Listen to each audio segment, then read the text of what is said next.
В рамках социального партнерства в здании Чебоксарского детского сада номер 97 строительная компания ТУЗ отремонтировала межпанельные швы. Теперь детский сад полностью преобразился, ведь его покрасили в яркие цвета. Это здание было построено еще в 1975 году, а значит, такая отделка требовалась уже давно. Теперь детям и их родителям приятно приходить в этот разноцветный теремок. Работы по восстановлению межпанельных швов были выполнены в самые короткие сроки – всего за 2 недели. По словам заведующей дошкольным учреждением Натальи Государевой, самым главным остается то, что в группу вернулось тепло, и в зимнее время малыши не будут мерзнуть. Температура в группах, вот буквально как сделали швы, сразу поднялась на 5-7 градусов. А учитывая все-таки у нас достаточно суровый климат, зимы бывает до минус 30, мы живем в тепле. Мы теперь ходим в футболках, в носочках, в гольфиках. Некоторое время назад жители ТОС-Ахазовки обратились к генеральному директору компании ТУЗ Николаю Угаслову с предложением отремонтировать тротуар. Мамы с колясками и пожилые люди устали ходить по грязи и ямам, а школьники стирали о камни новую обувь. Трудно было добираться в паспортный стол и магазины, которые расположены рядом. Прошлой осенью Николай Федорович откликнулся на эту просьбу. Теперь для удобства осталось только продолжить тротуар. Продлить мы хотим тротуар потому, что дальше люди выходят на проезжую часть, чтобы дойти спокойно в школы, которые на Ахазово находятся, и в детскую поликлинику. Единственную крупную поликлинику в нашем Московском районе. Помог Николай Угаслов отремонтировать и детскую площадку во дворе дома номер 34 по улице Ахазова. У детей было мало места для игр.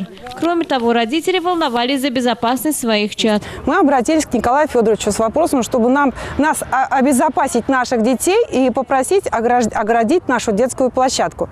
Значит, Николай Федорович нас выслушал, и буквально вот прошло месяца, наверное, 2-3, и вот за 2 дня нам привезли ограждение и установили вот это ограждение. Для того, чтобы разнообразить досуг жителей, каждый год для них организуются концерты в День любви, семьи и верности. Здесь установили и современный тренажер для детей среднего возраста. Теперь играть сюда приходят ребята даже из соседних дворов. Им он тоже пришелся по душе. Этот тренажер во дворе дома по улице Мичмана Павлова 34 установили 3 года тому назад. Теперь ребята могут укреплять свое здоровье и развиваться. Я не смогла удержаться и, наверное, попробую все гимнастические снаряды. А около школы номер 59 4 года назад был заложен небольшой сквер, который получил имя Героя России Игоря Петрикова. Проект был разработан студентами строительного техникума, а в скором времени здесь будет установлен памятник Игорю Петрикову. Таким образом, создание такого сквера вносит вклад в патриотическое воспитание будущего поколения. А ведь несколько лет назад на этом месте был пустырь. А то на самом деле бывает так, что в городе одни уплотнения, а вот чтобы для людей, чтобы вот, например, где-то отдохнуть, где-то детям погулять, и спортом заниматься, это всего получается везде ущемляем. И вот поэтому желания хорошие, и мы строительным техникумом Мишиным Петром Владимировичем решили, что здесь на самом деле сквер делаем. Идея сделать такой парк зрела уже давно. Большой вклад в это внесла Полина Ивановна Егорова, бывший председатель ТОС университетский. Возник вопрос.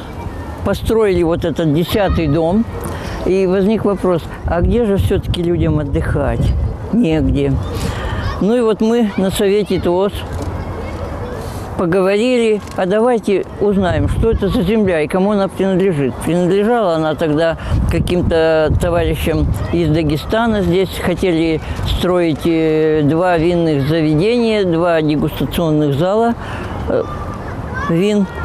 Вот. Потом парковку для автомобилей. Ну, в общем, мы решили выйти с ходатайством о том, чтобы нам эту землю отдали. Строит компания ТУЗ и микрорайон Университетский 2. Сейчас он активно развивается. Квартиры по желанию заказчика сдаются с готовой отделкой. Можно выбрать цветовую гамму и 3 варианта оформления. Оптимальный, стандарт и премиум. Так что подрядчик учитывает все нюансы, которые могут возникнуть при выборе жилья. Индивидуальное отопление – это огромный, конечно, плюс в этих домах. Теплые, удобные. В нашем подъезде 2 лифта, что очень удобно с колясками ездить. спускаться, подниматься. По словам жителей, из всех новостроек эти самые лучшие. Так что микрорайон Университетский 2 будет разрастаться и дальше. Конечно, лес, который расположен рядом, будет сохранен. Ведь легкие планеты просто необходимо беречь. Таким образом, принцип депутата Госсовета Чувашской Республики Николая Угаслова «Все для человека» он осуществляет в реальных делах. Елена Яковлева, Эдуард Остеров. Жизнь столицы.